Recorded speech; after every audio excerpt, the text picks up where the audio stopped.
앞서 일하시는 성령님 5번째 교회 우선 순위가 아닌데 이게 잘못 적혔습니다. 위기 가운데 찬송케 하십니다. 위기 가운데 찬송케 하십니다. 말씀입니다. 이 말씀을 가지고 함께 은혜 받도록 하겠습니다.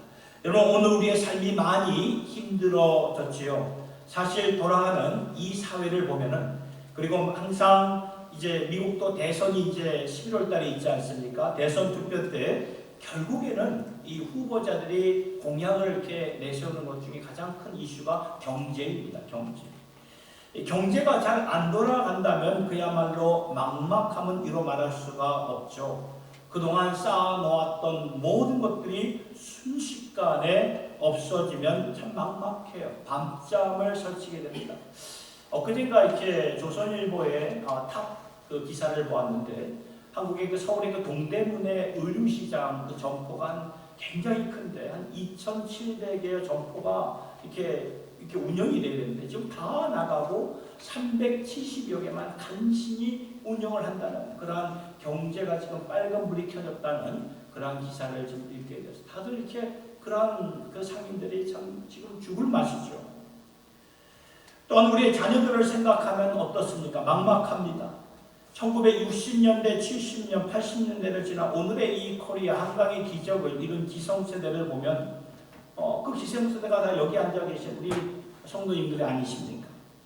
참 우리가 자랄 때는 참 힘들었어요. 지금보다 참 삶이 참 힘들었지만 그때는 적어도 우리가 열심히 하면 잘 사는 날이 반드시 온다. 이러한 소망이 있었어요. 그래서 아무리 힘들어도 소망을, 희망을 갖고 살았는데 오늘날 우리의 자녀들을 생각해보면 그들 앞에 펼쳐질 세상이 어떠한 세상이 될지 이렇게 그려지지가 않아요. 이러한 현실들이 우리의 마음을 답답하게 이렇게 만들어 가는데, 그러나 이러한 상황 가운데서 오늘 제가 여러분들과 나누고 싶은 말씀이 있습니다. 그것은 말씀의 제목인데요. 위기 가운데 찬송케 하십니다. 그 말씀이에요. 위기 가운데 찬송케 하십니다. 그러니까 위기 중에도 세상이 모르는 노래를 부르게 하시고 어려움 가운데서 새 노래를 우리에게 주셔서 세상이 알 수도 줄 수도 없는 노래를 부르게 하신다는 그 말씀입니다. 우리가 계속해서 사도행전 말씀을 보고 있는데 사도행전의 초대교회 역사를 보면 진짜 앞이 막막했고 캄캄했습니다. 예수를 믿는 것은 너무나 좋았지만 보니까 교회의 협박과 순교자들이 참 이렇게 생기는 그런 위기 가운데 그 초대교회 성도들의 마음에는 어떻게 하면 우리가 죽지 않고 희생당하지 않고 예배를 드릴 수 있을까? 이러한 그 프레셔가, 이러한 압박감이 초대교회 성도들에게 있었어요. 우리는 불과 몇 년 전 코로나가 터졌을 때 다 느꼈던 거죠. 어떻게 하면 안전하게 예배를 드릴 수 있었을까? 이렇게 생각을 했던 우리들 아니었습니까? 그러나 초대교회 성도들은 예배 드릴 때마다 생사가 사느냐 죽느냐 여기에 달려 있었던 것입니다. 우리는 이 초대교회 성도들의 삶을 보면 감히 상상할 수가 없어요. 그런데 초대교회 성도들을 보면 굉장히 담대했습니다. 평안이 있고 세상이 감당하지 못하는 그 믿음의 확신이 있고 기쁨이 있었고 찬송이 있고 찬양이 있었습니다. 2000년 전에 초대교회를 인도하시는 성령님이 그들과 동행했기 때문에 이런 일들을 해냈던 거예요. 그렇다면 2000년 전에 초대교회 성도들과 함께했던 성령님은 오늘도 우리 안에서 역사하시는 똑같은 성령님이 되시는 줄 믿으시길 바랍니다. 그러면 오늘도 우리의 삶의 위기 가운데서 우리를 인도하시며 그 가운데서 정말 세상이 알 수 없고 줄 수도 없는 그러한 신앙 고백과 찬양을 주시는 줄로 여러분 믿으시길 바랍니다. 여러분, 우리의 계획은 막혀 있는지 모르지만 하나님의 계획은 안 막혀 있습니다. 막히지 않았어요. 그렇기 때문에 우리 모두 성령 안에 있는 주의 권속들로서 오늘 하늘의 위로함 받으시고 새 노래로 주님을 찬양할 수 있기를 예수님의 이름으로 축복합니다. 아멘. 여러분, 초대교회가 복음으로 폭발적으로 부흥하면서 핍박도 많았다는 거예요. 부흥은 했지만 따라오는 것은 핍박이었습니다. 왜냐하면 예수를 믿고 부흥하는 교회 위정자들이 교회를 그 정치의 위정자들이 부흥하는 교회를 보고 가만 놔두지 않았어요. 교회가 걷잡을 수 없을 정도로 이렇게 자라니까 위협을 느끼고 가장 먼저 했던 일이 무엇인가 보니까 교회의 지도자들을 협박을 했던 거예요. 그럴 때 주님의 교회가 어떻게 기도했는가 보니까 사도행전 4장 29절에서 31절까지의 말씀을 보니까 주여 이제도 그들의 위협함을 굽어보시옵고 또 종들로 하여금 담대히 하나님의 말씀을 전하게 하여 주시옵고 손을 내밀어 병을 낫게 하시옵고 표적과 기사가 거룩한 종 예수의 이름으로 이루어지게 하옵소서 하더라. 빌기를 다음에 모인 곳이 진동하더니 무리가 다 성령이 충만하여 담대히 하나님의 말씀을 전하니라. 여기서 보고 싶은 것은 그들이 참 외쳤던 기도의 내용입니다. 어려운 가운데 하나님께 지금 핍박이 있잖아요. 그럴 때 하나님 도와주세요, 살려주세요. 왜 우리를 어려운 가운데 이렇게 놔두십니까? 그러한 기도가 아니라 어려운 가운데 핍박 가운데 그들은 더욱더 담대하게 기도를 했던 것이에요. 하나님 이때 우리가 주의 이름으로 손을 들어 이 말씀을 보면은 더 많은 표적과 기도를 일으키게 하여 주시옵고 더 담대하게 예수를 전하게 하여 주시옵소서. 성령 안에서 담대한 기도를 한 이 초대교회 성도들의 모습을 보게 되죠. 자신들이 꿈꾸며 계획했던 일들이 막혔는지는 모르지만 하나님이 하시는 새 일을 바라보면서 그들은 담대하게 기도를 했다는 것입니다. 하나님이 이 기도, 이 초대교회 성도들이 이 기도에 얼마나 기뻐하셨는지 그들이 기도한 자리가 오늘 말씀을 보니까 진동하였다 말씀이 나오죠. 진동했다는 말은 하나님의 영광이 임했다는 그 말씀입니다. 하나님이 모든 기도를 기뻐하시지만 정말 기뻐하시는 기도는 그 자리를 흔드신다는 것, 쉐이킹한다는 거예요. 이러한 기도는요, 성령님이 주시는 담대함에서부터 비롯된 것이라는 것입니다. 계속해서 사도행전 5장의 말씀을 보면 교회가 계속 이렇게 자라가니까 이래서는 안 되겠구나 해서 위정자들이 이제는 좀 더 이렇게 압박감을 주죠. 확실한 협박을 줍니다. 너희들을 죽이겠다고 말해. 이제 죽이겠다고 말합니다. 그랬을 때 사도들이 뭐라고 말합니까? 사도행전 5장 29절부터 보면은 베드로와 사도들이 대답하여 이르되 사람보다 하나님께 순종하는 것이 마땅하니라. 너희가 나무에 달아 죽인 예수를 우리 조상의 하나님이 살리시고 이스라엘에게 회개함과 죄사함을 주시려고 그를 오른손으로 높이사 임금과 구주로 삼으셨느니라. 우리는 이 일의 증인이요 하나님이 자기에게 순종하는 사람들에게 주신 성령도 그러하니라 하더라. 무슨 말입니까? 우리도 당신들처럼 그 위정자들 아니까 당신들처럼 아브라함의 하나님, 이삭의 하나님, 야곱의 하나님을 믿는데 그 하나님이 우리에게 전해주신 그 말씀을 우리가 전하는 것이 옳은지 안 옳은지 사람의 말을 듣는 것보다 하나님의 말씀을 듣는 것이 옳은지 안 그런지 당신들이 한번 직접 대답해 보아라 그 말이에요. 도리어 담대하게 위축되지 않고 그러한 그 질문을 던지는 이 사도들의 담대함을 우리가 보게 되죠.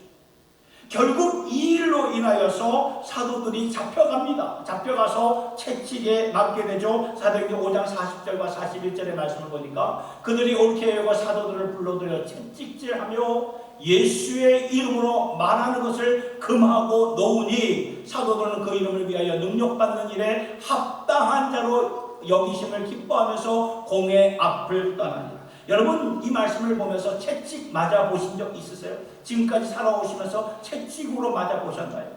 저도 회초리로는 맞아봤지만 이 채찍으로는 맞아본 경험이 없어요. 아무튼 채찍으로 맞는다는 것은 무시무시한 형벌이 아닙니까? 이러한 형벌 앞에 어느 누구가 위축되지 않을 수가 있겠어요? 다 위축됩니다. 그 형벌 앞에는. 그런데 사도들은 예수를 위하여 고난을 받고 능력받을 수 있기에 생각을 했던 것입니다. 그래서 사도들의 마음에는 도리어 하나님께서 우리에게 고난받을 수 있는 기회를 주신 이것은 우리에게는 영광이다 하면서 주님을 찬양했던 것입니다. 그러면서 오늘 본문의 말씀이 7장과 8장 이렇게 시작이 되는 것인데, 오늘 본문을 보면 첫 번째 순교자가 나오죠. 우리가 잘 아는 사람입니다. 누구죠? 스데반 집사예요. 이 스데반 집사는 성령 충만하여서 사람들 앞에서 말씀을 강론하며 예수가 그리스도다라는 것을 확실하게 전하는 모습을 사람들이, 그 유대인들이, 이 사람 저 스데반 집사 가만 놔두면 안 되겠고, 아까도 우리 영상을 보듯이 참 유대인들에게 예수는 메시아다 전하니까 와서 폭행하고 침뱉고 그러잖아요. 오늘날 똑같다는 거예요. 지금 그 전이나 지금이나 다를 바가 없어요. 하면서 돌로 쳐 죽일 때 이렇게 사람들이 감정이 그냥 폭발하여서 격하여서 자신을, 이 스데반 집사를 쳐 죽이는 과정 가운데 이 스데반 집사의 모습이 어땠습니까? 말씀을 보니까 굉장히 평안했어요. 도리어 하늘에 계신 하나님과 그 옆에 계신 예수 그리스도를 바라보았다는 거예요. 돌에 맞으면서 하나님과 예수를 바라보았어요. 그리고 죽기 전에 마지막 기도로 저 자신을 죽이는 저 사람들을 축복하며 용서하는 기도의 모습으로 삶을 마치지 않습니까? 다르죠? 다릅니다. 위기 가운데 정말 다른 모습을 이 스데반 집사가 보여주신 거예요. 그리고 이 일로 인해서 핍박하는 자들, 예수를 핍박하는 자들은 사기가 더 충만하여 가지고 이제는 교회 안으로 들어가서 사람들을, 믿는 자들을 끌어내가지고 감옥에, 제일에 집어넣고 본격적으로 핍박의 폭풍을 불게 하죠. 그랬을 때 교회의 모습이 오늘 본문 8장 4절에 나와 있는데 이렇게 나와 있죠. 흩어진 사람들이 두루 다니며 복음의 말씀을 전할세. 보셨나요? 아니, 잘 나갔던 교회가 핍박으로 인해서 지금 완전히 다 풍지박살이 되고 완전히 망가졌는데, 그러면 마음이 얼마나 아팠겠습니까? 얼마나 쓰라렸겠습니까? 그러면서 마음에 하나님 지금 뭐 하시는 것입니까? 우리를 버리시는 것입니까? 하나님 보호해 주셔야지. 이렇게 교회를 산산조각 나면 어떻게 하십니까? 이렇게 우울증에 퇴보하는 자들처럼, 패배에 젖어가는 사람들처럼 흩어져 있는 그런 모습이 아니라, 오늘 말씀을 보니까 도리어 흩어지면서 복음을 전했다는 그 말씀이에요. 여러분, 복음을 전했다는 말은 믿음이 확신했다는, 믿음이 아주 그냥 수동했다는 그 말이에요. 그러한 상황 가운데 믿음이 위축되지 않았다는 말이죠. 그러면서 가는 곳곳마다 예수를 전한 이 사도들. 그러면서 이때부터 온 유대와 사마리아와 땅끝까지 복음이 이렇게 퍼져나갔는데, 이게 오늘 말씀의 내용입니다. 이 말씀을 보면서 2000년 전에 초대교회를 붙잡아 주시고 그들 마음을 붙들어 주신 성령님이 오늘도 같은 성령님의, 다른 성령님 아닙니다. 똑같은 성령님인데, 그러면 오늘 우리는 삶의 위기가 있잖아요. 삶의 위기 가운데 성령님이 주시는 확신을 가지고 하나님의 소망을 붙잡고 하나님이 주시는 그 새 노래를 부를 수 있는 저와 여러분 모두가 될 수 있기를 예수님의 이름으로 축복합니다. 그러하려면 우리가 기억해야 될 것이 있습니다. 기억하셔야 될 게 있어요. 본문 말씀을 통해서 성령님과 함께 도리어 위축되지 않고 더 확실한 예배자로 나아가기 위해서, 섬기는 자가 되기 위해서, 지금 예수의 증인들로 서기 위해서 성령님이 하시는 일이 있고, 또 우리가 기억해야 할 것이 있는데 세 가지. 첫 번째는 이것입니다. 우리를 향한 하나님의 사랑은 여전하다는 거예요. 우리가 이걸 기억하셔야 돼요. 삶의 위기 가운데 나를 향한 하나님의 사랑은 여전하십니다. 위기 가운데 우리는요, 이 사실이 흔들릴 수가 있다는 거죠. 하나님은 우리를 여전히 사랑하시는가? 어려움이 있을 때 우리가 그렇게 생각할 때가 있어요. 왜냐하면 우리는 보통 하나님의 사랑을 어떻게 생각하냐면은 우리가 체험하는 사랑을 가지고 추론을 한다는 거예요. 추론을 해요. 우리에게 선한 일을 하나님께서 허락하셨기 때문에 하나님은 선하십니다. 우리가 보통 이렇게 생각하면서 신앙생활하는 경우가 참 많아요. 그래서인지 위기 위기 가운데, 어려움 가운데, 핍박 가운데서는 이러한 고백을 드리지 못하고 이러한 노래를 부르지 못하고 찬양이 막혀버리는 우리의 삶을 보게 되지 않습니까? 하나님의 사랑이 어디에 간 것인가? 의문을 하기 시작한다는 거예요. 여러분, 하나님의 사랑이 번성할 때 하나님의 사랑이 역사하는 것이고, 위기 가운데, 어려움 가운데 하나님의 사랑은 어디에 간 것입니까? 성경을 보세요. 성경을 보면 하나님께서 내가 영원한 사랑으로 너를 사랑한다. I love you everlasting love. 영원한 사랑으로 너를 사랑한다. 이런 말씀하셨는데 그 사랑이 어디에 가셨습니까?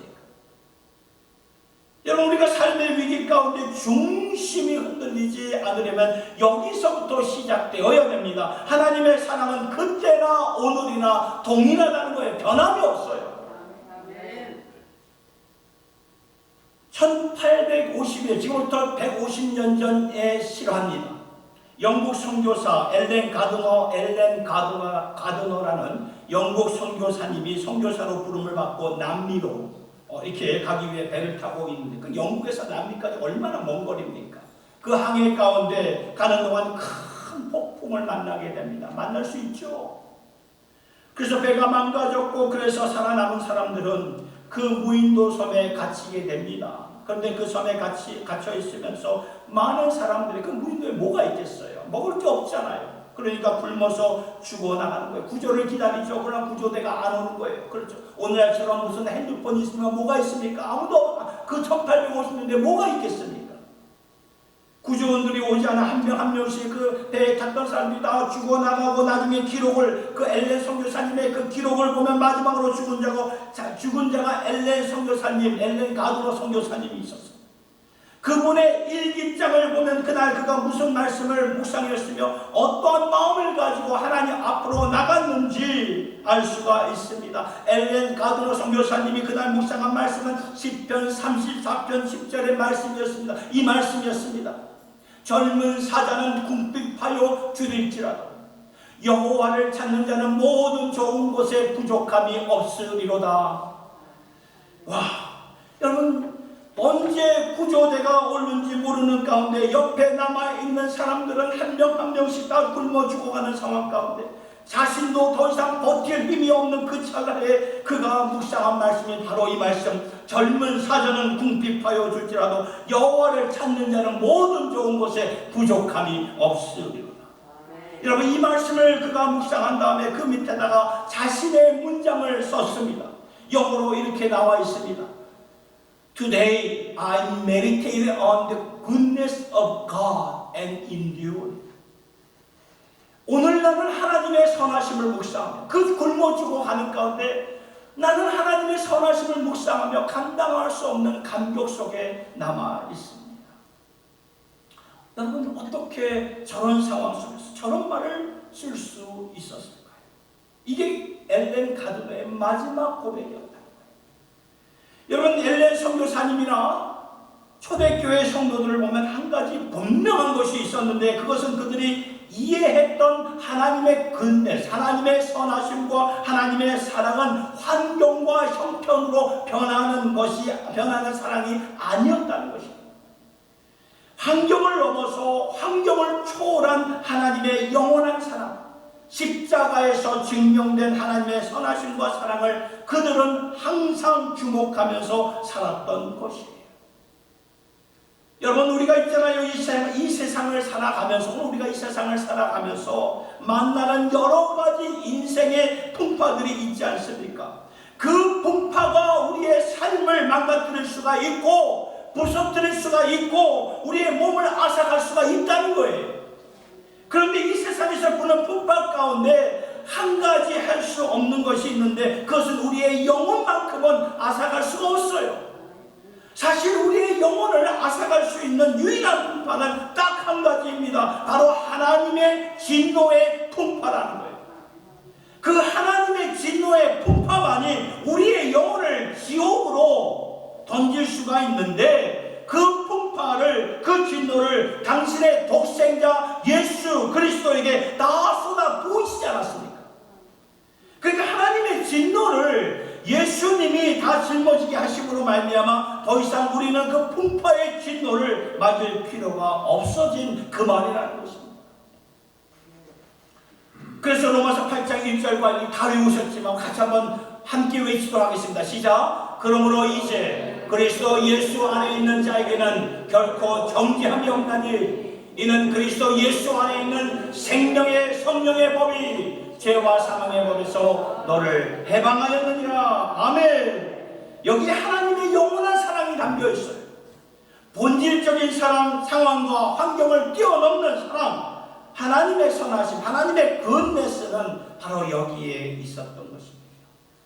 엘렌 선교사님은 그 사랑, 그 선하심을 분명히 묵상했던 거예요.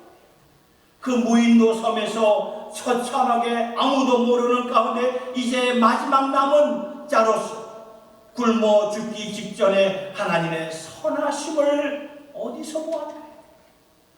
천지 만물을 지으시고 지금까지 나를 먹여주시고 입혀주시고 그리고 더 나아가 십자가에서 증명된 그 예수의 사랑으로 말미암아 내가 그 진노의 풍파 맞지 않도록 예수 안에서 영생을 누릴 수 있도록 축복을 허락하신 그 하나님의 선하신 사랑을 기억하면서 엘렌 가드너 선교사님의 그 생애를 삶을 마쳤던 것입니다. 사랑하는 성도 여러분, 삶의 위기 가운데, 어려움 가운데, 아픔 가운데 하나님의 사랑 없어진 거 아니에요. 아닙니다.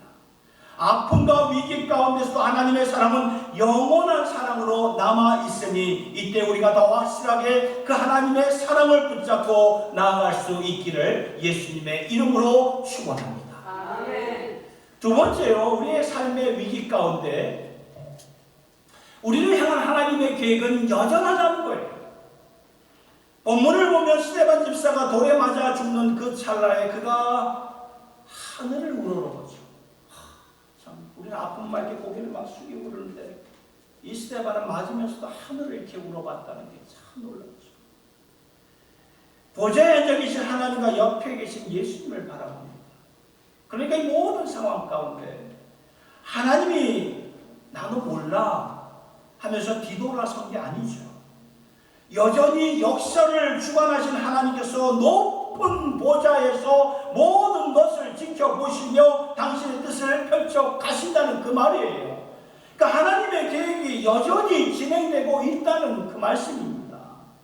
여러분 이사야 55장 8절과 9절의 말씀, 하나님께서 이런 말씀하셨는데 우리 잘 아는 말씀이에요.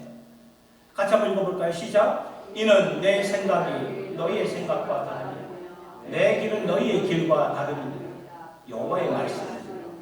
이는 하늘이 땅보다 높음 같이 내 길은 너희의 길보다 높으며 내 생각은 너희의 생각보다 높음이니라. 그러니까 우리가 다 보지 못해서가 문제. 다 보지 못해서 뭐 다 볼 수 없죠. 우리가 다 어떻게 봅니까? 지금 하늘의 길과 생각을 우리가 어떻게 다 이해하겠습니까? 그렇잖아요. 여러분 이스라엘 백성들을 보면 애굽에서 그 이집트에서 하나님이 그들을 인도해 내셨는데 막상 인도해 내신 그 길을 가보니까 어디입니까? 광야예요. 광야. 사막입니다. 사막. 그러면 우리 입장에서 보면 하나님의 계획이 어디에 있는가? 우리의 입장에서 보면 모든 것이 막히고 너무나 막막하지만 하나님의 플랜은 하나님의 계획은 계속 진행해요. ongoing입니다. 진행형입니다. 광야를 통해서 반드시 약속의 땅을 향해 가게 되어 있고 약속의 땅에 어떠한 모습으로 들어가는 것이 더 하나님 보시기에 중요했기 때문에 그 백성들에게 광야라는 고난의 그 시간을 허락하신 거예요. 그러니까 우리가 지금은 다 알 수가 없고 이해할 수가 없어요. 알 수도 없고 이해할 수가 없다고 해서 하나님의 계획이 무너진 것입니까? 없어진 것입니까? 아니라는 거죠. 이 초대교회 성도들을 여러분 보면은요, 예루살렘 교회가 막 이렇게 부흥하니까 저들 마음속에는 무슨 마음이 들었겠습니까? 야, 이러면 우리가 제2의 예루살렘 교회, 제3의 예루살렘 교회를 세워야 되겠구나. 그런 계획을 세우지 않았겠습니까? 그런데 그런 계획들이 단번에 송두리째 다 날아가 버렸어. 다 날아가 버렸어. 그러면 하나님의 계획은 어디로 간 것입니까? 하나님의 생각은 무엇입니까? 우리는 그렇게 묻게 되지 않습니까? 왜냐하면 보는 데 한계가 있기 때문에 우리의 눈은 한계가 있습니다. 그래서 이때는 우리가 어떻게 보아야 되냐면 믿음의 눈으로 우리가 봐야 돼. 믿음의 눈으로.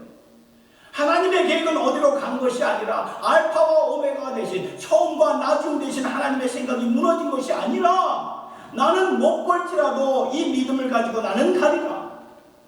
여러분 성경 말씀을 보면은요, 구약 성경의 말씀을 보면 예레미야 애가서 레멘테이션이라는 그 말씀이 있습니다. 아주 뜻밖의 말씀이에요. 아주 뜻밖의 말씀. 애가서라고 그러죠. 예레미야 애가서. 울면서 부르는 노래. 하나님이 왜 이 말씀을 허락하셨을까요? 울 때가 있다는 거예요. 우리 인생을 살아가면서 울 때가 있어요. 우리가 울 수밖에 없고 한탄할 수밖에 없는 상황이 분명히 우리 앞에 놓여진다는 것을 이해하시고 이 말씀을 성경으로 허락하셨다는 것입니다. 우는 가운데에서도 하나님의 계획은 영원히 있다는 것입니다. 슬피 우는 가운데서도 하나님의 인자함을, 하나님의 선하심을 바랍니다. 이것이 예레미야 애가서의 말씀이라는 거죠. 우리의 계획이 막힐지라도, 자녀들을 위해서 가졌던 계획이 막혀 있을지라도 하나님의 계획은 막히지 않았다는 걸 여러분 믿으시기 바랍니다. 아멘. 우리를 향한 하나님의 계획에 대해 성경은 뭐라고 말합니까? 예레미야 29장 11절의 말씀 같이 읽겠습니다. 시작. 여호와의 말씀입니다. 너희를 향한 나의 생각을 내가 아나니 평안이요 재앙이 아니니 너희에게 미래와 희망을 주는 것입니다. 여러분 이 말씀을 누구에게 주셨는지 아십니까? 바벨론으로 지금 끌려간 이스라엘 백성들이, 유다 백성들에게 주신 말씀이에요. 여러분 바벨론 그 나라에게 끌려갔다면 뭐 길이 막힌 거죠. 역사적으로 끝난 것입니다. 소망 없어요. 이 강력한 그 당시 강력했던 바벨론 나라가 언제 무너져서 언제 우리와 우리의 자손들이 돌아갈 수 있겠는가? 이 백성들이 생각할 때는 너무나 막막하고 캄캄하고 어두운 그런 상황 아닙니까? 그때 주신 말씀. 그래? 이 말씀을 통해서 너희들 생각에는 그렇지. 그러나 너희를 향한 나의 생각은 내가 안다. 내가 아니까 너희들 함부로 결론을 짓지 마라. 평안이다. 평안이다. 재앙이 아니다. 미래와 희망을 주려는 것입니다. 이 하나님의 계획 우리가 보지 못할 때가 보지 못할 때가 많은데 여러분 보지 못할 때 여러분 믿어야 돼요. 그래서 히브리 서기자는 믿음은 바라보는 것들이시되 보지 못하는 것들의 증거다. 보지 못하는 것들의 증거라고 말씀하고 있지 않습니까? 이때는 우리가 믿음으로 봐야 돼요. 믿음의 눈을 들어서 봐야 돼요.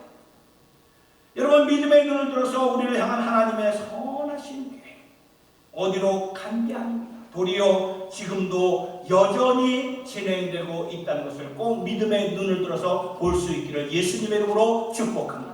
아멘. 끝으로 위기 가운데, 삶의 위기 가운데 우리의 믿음을 증언할 수 있는 기회가 주어진다는 것입니다. 참 중요해요. 우리가 믿음을 증명할 수 있는 기회가 주어져요. 사도들이요 그렇게 위기의 상황을 이해했다는 것입니다. 막 위기 가운데 지금 보니까 잡혀가지고 매를 맞고 감옥에 들어가고 언제 죽을지 모르니까 이 사도들의 마음에는 도리어 이때가 기회다. 이때가 우리가 예수를 위해 살 수 있는 이때가 기회다. 천국에는 눈물이 없는데 예수를 위해서 눈물을 흘릴 수 있는 기회는 바로 이때구나. 천국에는 아픔이 없는데 예수를 위해서 아파 볼 수 있는 기회는 바로 이때구나. 사도들은 이때를 기회로 삼았던 거예요. 여러분 삶의 어려움과 위기 가운데 우리의 믿음을 증명할 수 있는 기회가 누구에게나 주어집니다. 그 믿음이 증명되는 그런 삶으로 살아가야 되지 않겠습니까? 믿음이 증명이 안 되면 안 됩니다. 해야 돼요. 먼저 나에게 스스로 증명이 돼요. 증명이. 오늘 내 믿음은 확실한 것인가? 자문을 해보세요. 내 자신에게. 오늘 나의 믿음은 확실한 것인가? 증명이 안 되니까 흔들리는 것입니다. 저는 지난 주간에 제 믿음을 증명하지 못했어요. 제 감정에 이렇게 참 무너져서 사랑하는 가족들의 마음을 좀 아프게 했어요. 그러니까 제 아이가 저에게 그런 말을 해요. 아빠 목사님이잖아. 그 말에 제가 막 무너지더라고요. 녹아지고 회개하게 되고 통회하는 마음이 들더라고요. 그래서 우리의 믿음이 나 자신에게 증명이 되어야 해요. 또 내 믿음이 가족들에게, 자녀들에게, 보는 사람들에게 증명이 돼야 돼요. 우리 자녀들, 손주들, 우리 가족들 항상 보고 있기 때문에 다 알아요. 다 압니다. 아빠, 엄마의 믿음이 진짜인가 아닌가. 할아버지, 할머니의 믿음이 진짜인가 아닌가. 우리 자녀들, 손주들 다 압니다. 그리고 또 누구에게 증명이 되어야 합니까? 하나님께 나의 믿음이 증명이 되어야 된다는 것입니다. Proof of your faith. Proof of your faith. 믿음이 열매로 나타난다는 것은 증명이 되어야 된다는 그 말이에요. 여러분, 언제 내 믿음이 증명이 될까요? 어려울 때입니다. 어려울 때. 힘들 때입니다. 평안할 때, 잘 나갈 때, 그때 하나님을 찬양하지 않는 사람 없어요. 다 찬양해요. 잘 나가는데. 모든 것이 잘 될 때, 그때 하나님을 기뻐하지 않는 사람 누가 있겠어요? 다 기뻐합니다. 그런데 잘 나가지 않을 때, 힘들 때, 어려울 때, 핍박이 내게 올 때, 이때 하나님을 잘 믿을 수 있을까요? 이때 하나님을 확실하게 우리가 전할 수 있을까요? 이것이야말로 증명이에요. 증명입니다. 삶의 위기 가운데 어떠한 기도를 드리고 있고, 어떠한 찬양을 부르고 있고, 어떠한 예배를 드리고 있습니까? 흔들리십니까? 흔들리고 계십니까? 그건 믿음이라고 볼 수가 없습니다. 삶의 위기와 함께 흔들리고 있다면 그게 어떻게 믿음이라고 말할 수 있을까요? 세상에서 붙잡을 거 다 붙잡고 살려면 그게 어떻게 믿음이라고 말할 수 있겠습니까?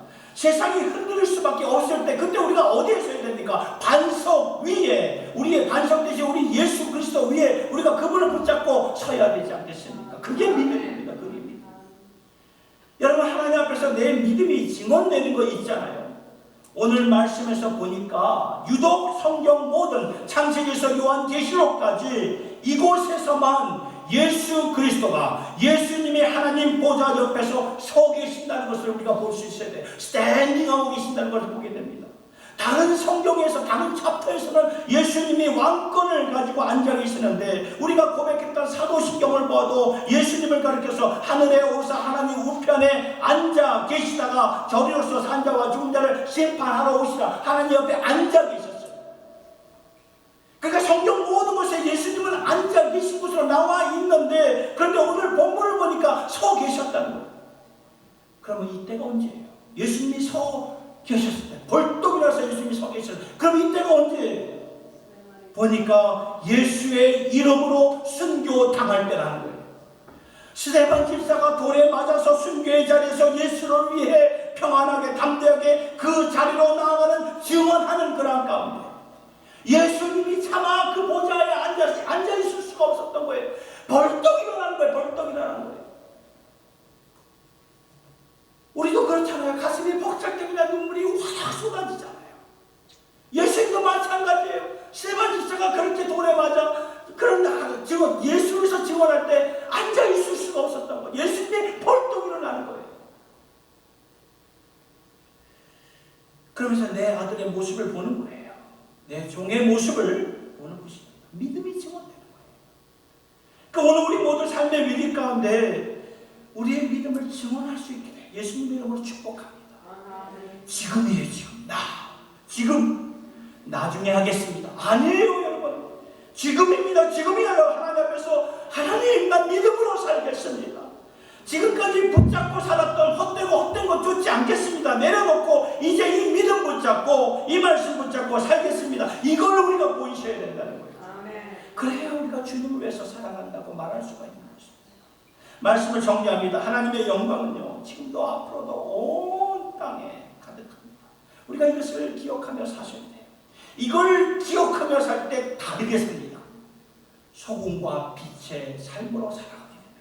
삶의 위기 가운데 하나님은 여전히 보좌에 앉아 계시고, 예수님은 거기서 당신의 뜻을 펼치시고 역사를 주관하시고, 그 가운데서 십자가에서 증명된 사랑은 여전히 영원한 사랑으로 우리에게 주시는 사랑이 되시고, 하나님의 계획은 펼쳐지는 가운데서 우리는 믿음과 예수의 증인으로서 살 수 있는 기회가 주어지게 된다는 거예요. 그러면서 전에 몰랐던 천국의 더 높은 소리, 더 위대한 찬양을 부르면서 살게 된다는 것입니다. 사랑하는 성도 여러분, 이러한 믿음이 오늘 우리 모두에게 있기를 예수님의 이름으로 축복합니다. 이렇게 우리가 하나님을 신뢰하며 하나님이 주시는 그 새 노래를 부를 수 있기를 축복합니다.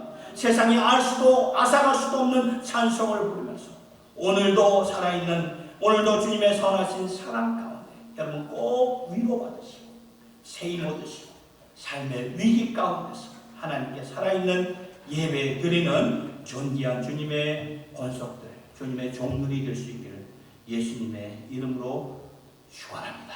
아멘. 우리 다같이 우리 모든 주권 가운데 통치하시는 주님을 바라보면서 찬양으로 영광 돌립시다. 예수 하나님의 공의.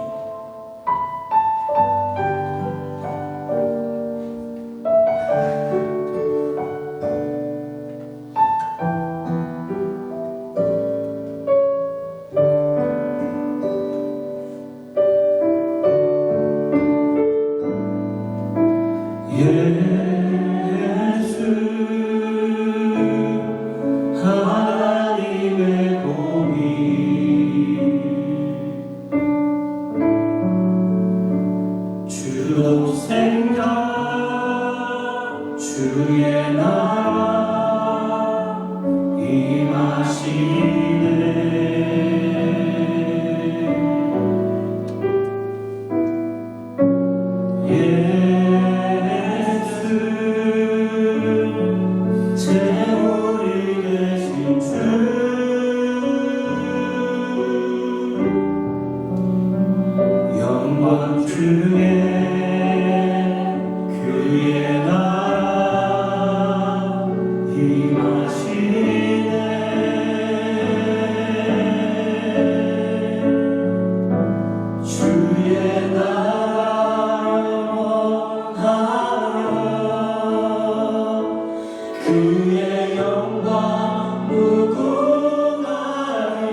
고마우신 주님, 위기 가운데 도리어 부를 수 있는 성령님이 주시는 노래를 우리가 오늘은 말씀에서 들어보았습니다. 원하옵기는 말씀 앞에 서 있는 자들로서 위기 중에 부를 수 있는 노래가 찬송인데, 그것이 오늘 우리의 찬송이 되기를 원합니다. 우리에게는 큰 산이고 위기이지만 성령께는 결단코 문제가 되지 않습니다. 저희들 믿음의 날개를 일어나게 하여 주시옵소서. 여전히 주님의 그 오늘 하나님의 선하심을 묵상하며 저희들 모두가 되게 하여 주시옵소서. 아멘. 150년 전 앨런 선교사님의 아무도 없는 그 자리에서 외쳤던 그 고백, 하나님의 선하심과 하나님의 사랑, 환경으로 변하는 사람이 아니라는 이 중심이 오늘 우리의 중심이 되기를 원합니다. 주님 감사합니다. 주님이 우리를 대신하여 십자가에서 하나님의 진노의 풍파 다 맞아주셨기 때문에 그 어떤 세상 다른 풍파도 주님과 함께 감당할 수 있는 것이고 그 가운데 믿음으로 살 수 있게 하여 주시니 참 감사합니다. 도리어 이때 우리의 믿음이 증명되고 하나님께 영광 돌리는 여기에 모인 주님의 권속들 되게 하여 주시옵소서. 삶의 위기 때문에 우리의 계획은 닫혔는지 모르지만 이제 하나님의 더 큰 계획, 더 높은 계획이 펼쳐지기를 원합니다. 감사와 영광 주님께 올려드릴 때 이 모든 말씀 우리 주 예수님의 이름으로 기도드리옵나이다.